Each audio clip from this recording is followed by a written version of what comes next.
Hello, my friends. Good morning, good evening, and good afternoon, wherever you are in the world. Thanks for joining me here at JP's Path of Awareness. I'm going to do some readings from Virginia Stephenson, who was one of Joel's original practitioners, who is, I believe she's still doing very well. They just moved their organization, ALOHA Mystics. They were over in Hawaii. Now they're in California, but they're a worldwide sharing of the infinite way. So, hope you will enjoy this. I know you will. It's she's very. I'll be covering a few of her articles. I'll put these all together, probably under my Be Still category. So this is titled, I Am Unconfined. This morning you were given a local talk written in 1963 by Joel Goldsmith. It was later distributed at the LA Study Center and given to me to share with students. I suggest you study this carefully because it will not only simplify everything for you, but will also help you develop a healing consciousness as you recognize the non-power of that which comes to your attention.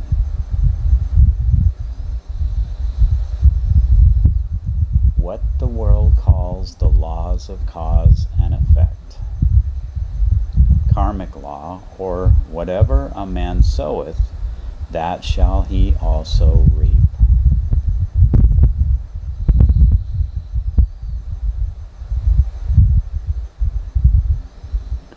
You have the opportunity to consciously nullify these beliefs and suggestions and know that there is only one law and lawgiver, and that is God.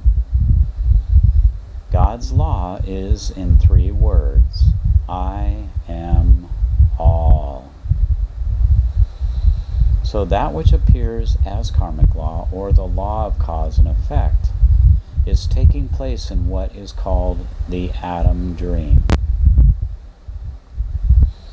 The individual who has not yet accepted the I as the light of the world is still in darkness. The darkness of false religious beliefs or ignorance. In spiritual healing practice, we never try to solve the problem on the level of the problem.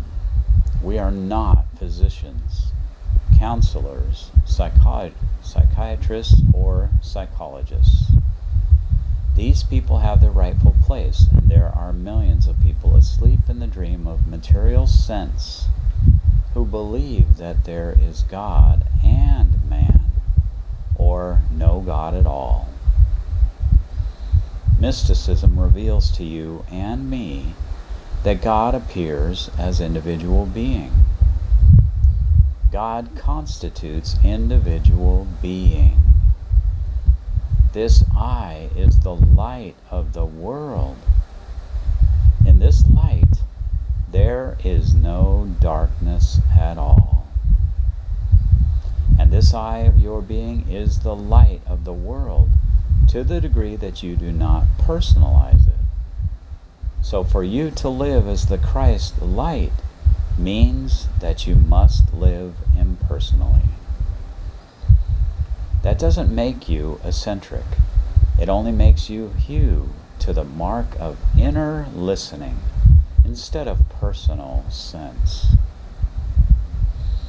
When Jesus was revealing this principle, he said, I am the way, the truth, and the life. No man cometh unto the Father but by me. This is true today. I am the way.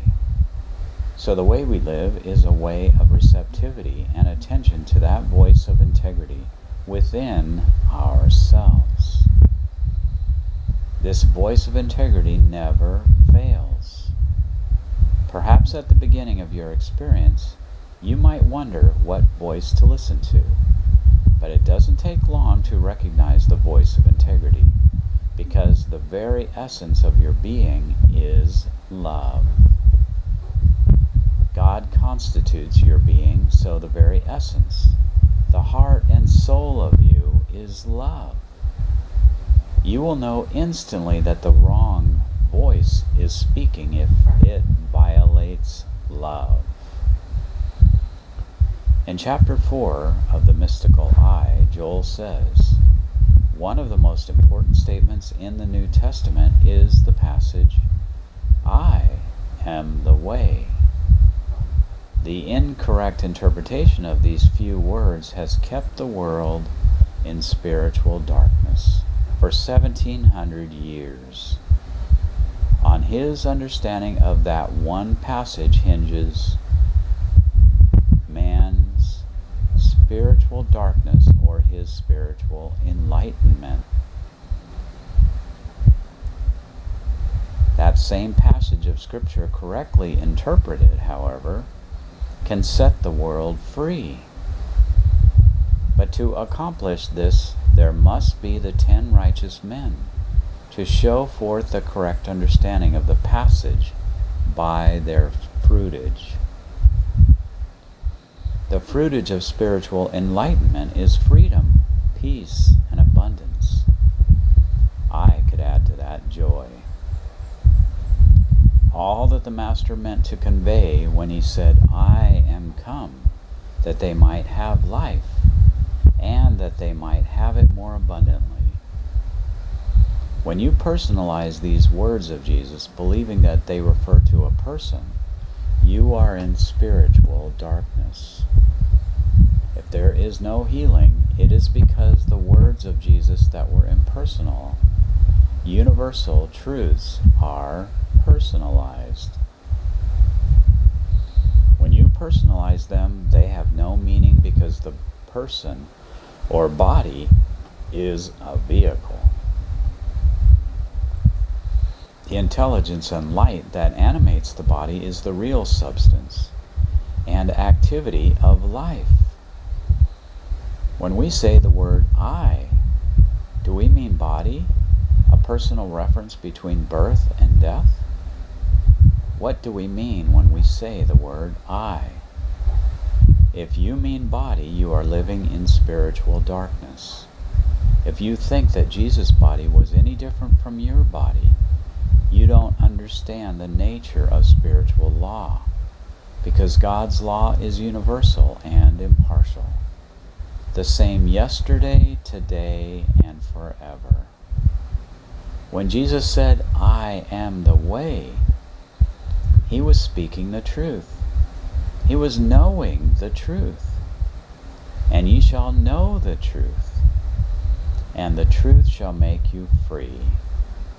So the way to your freedom, peace, and spiritual fulfillment is understanding the nature and character of this I that you are, and I am. Perhaps the greatest word we can use for this word, I, is consciousness, total awareness. I embody my universe in consciousness, and it is embodied in I. Let's close our eyes for a moment and ponder this.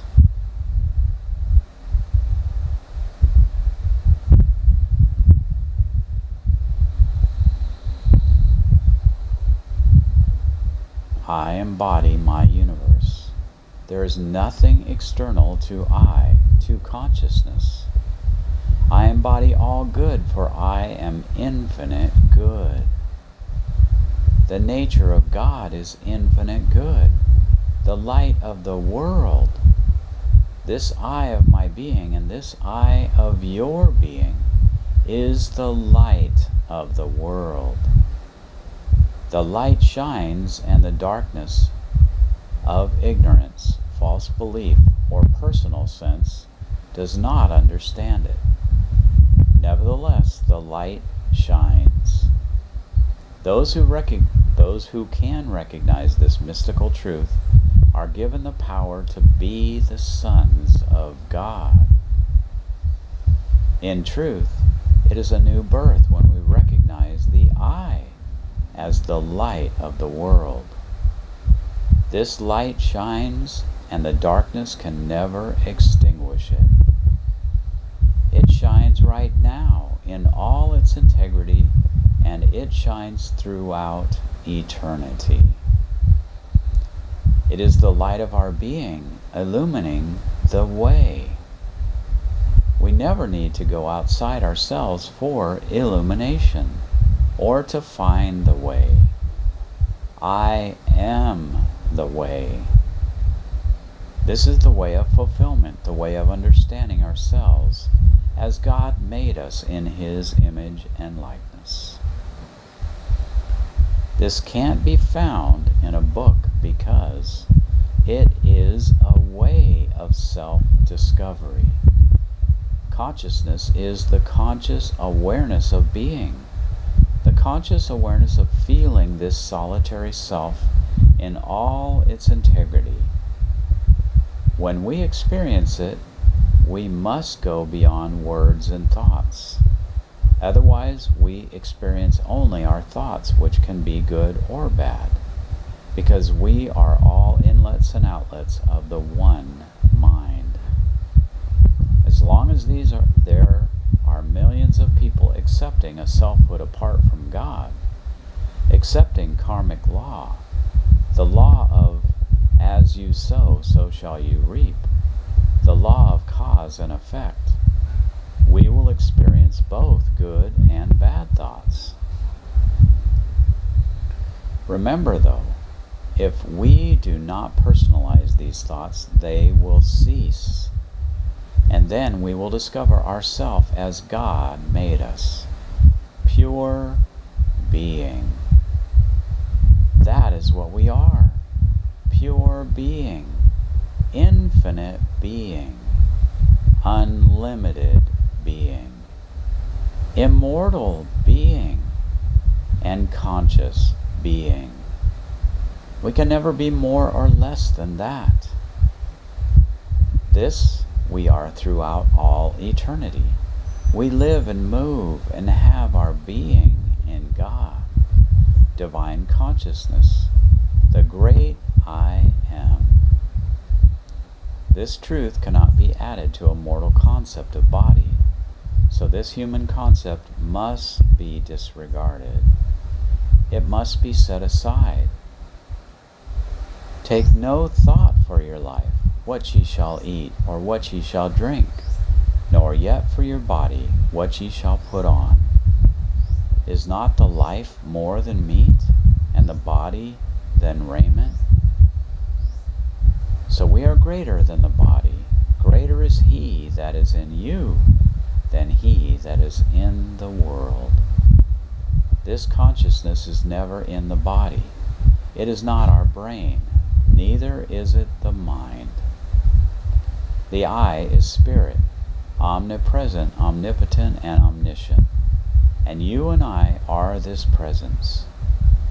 Someday we must individually experience ourselves as infinite being. Remember, Joel tells us that God is an experience, and we must experience our integrity, the integrity of this solitary self. Do you feel yourself alone in the room? We seldom recognize the true spiritual experience of being alone with our own being. A mystical awareness is always this feeling of aloneness, and that is the truth, all oneness. In the art of meditation, Joel writes in a wonderful poem, "Aloneness has been granted me." This is mystical awareness. We will never be unconscious. We will never be more or less than this infinite being. This is the presence of God, the Christ presence. I will never leave thee nor forsake thee. Lo, I am with you always, even unto the end of the world, until the end of all conceptualizing, because this is a world of concepts. Sometimes these concepts are beautiful and sometimes they are ugly, but they are always illusory. They are not real because they are not permanent or eternal. This solitary self, this aloneness with your own being, is permanent, eternal, and immortal. The mystical awareness is always silent, yet out of this silence comes inspiration and revelation, for this silence is a creative state. Joel calls it the womb of creation, and indeed it is. This is where the spiritual idea of self-completeness in God takes form. When this spiritual idea of self-completeness in God takes form, what happens to us? We have confidence in God's grace. There is no more fear. It is eliminated from our awareness and from our thinking, because the spiritual idea of oneness and our self-completeness in God takes form. It becomes real to us. Now we can say, I know what the real is. I have a realization of reality. I realize what this feeling of aloneness means. To be alone with my own being is to tabernacle with God, the creative principle. The more we experience this, the more confident we become in spiritual reality, in our immortality, and in incorporeality. Fear disappears in the presence of the illumination.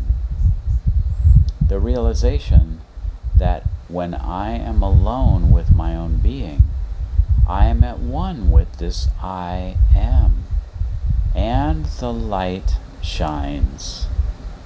No longer do I walk in darkness, because I have seen a great light. It has dawned on me what it is to be spiritually minded.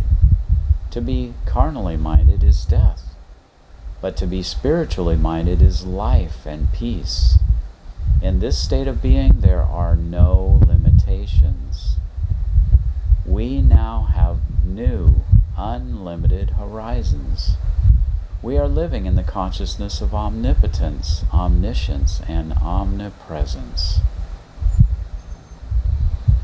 We do not inaugurate this, but recognize it.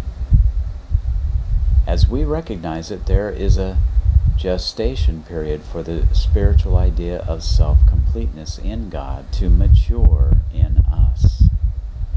Remember, this divine idea is enormous. The divine idea that I and my Father are one is so gigantic for our comprehension that we must live with it, and it must unfold, disclose and reveal itself. We must consciously ponder it so that the realization of oneness, I and my Father are one, is absolutely real to us. Realization is demonstration. Joel said, unless you can know, comprehend, and understand that I am God, you have no principle on which to work. Yet this can never be voiced. I am that I am.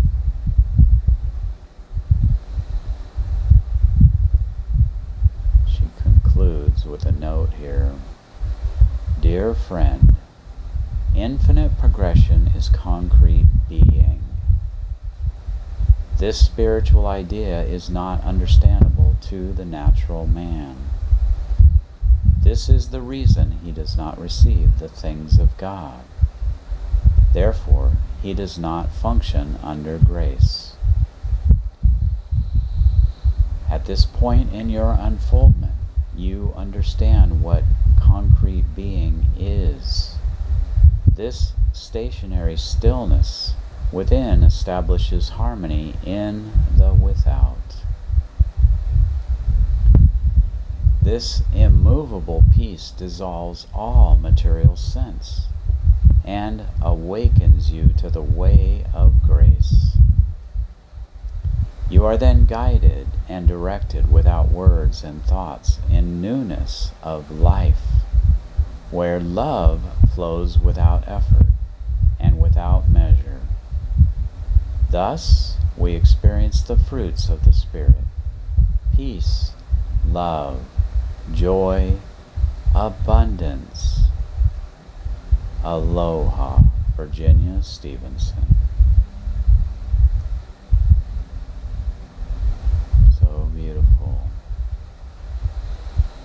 Again, it's about that concrete being, which is so ironic that we think of concrete as being hard and immovable. But this concrete being, this concrete truth, is so flexible. It is so comforting.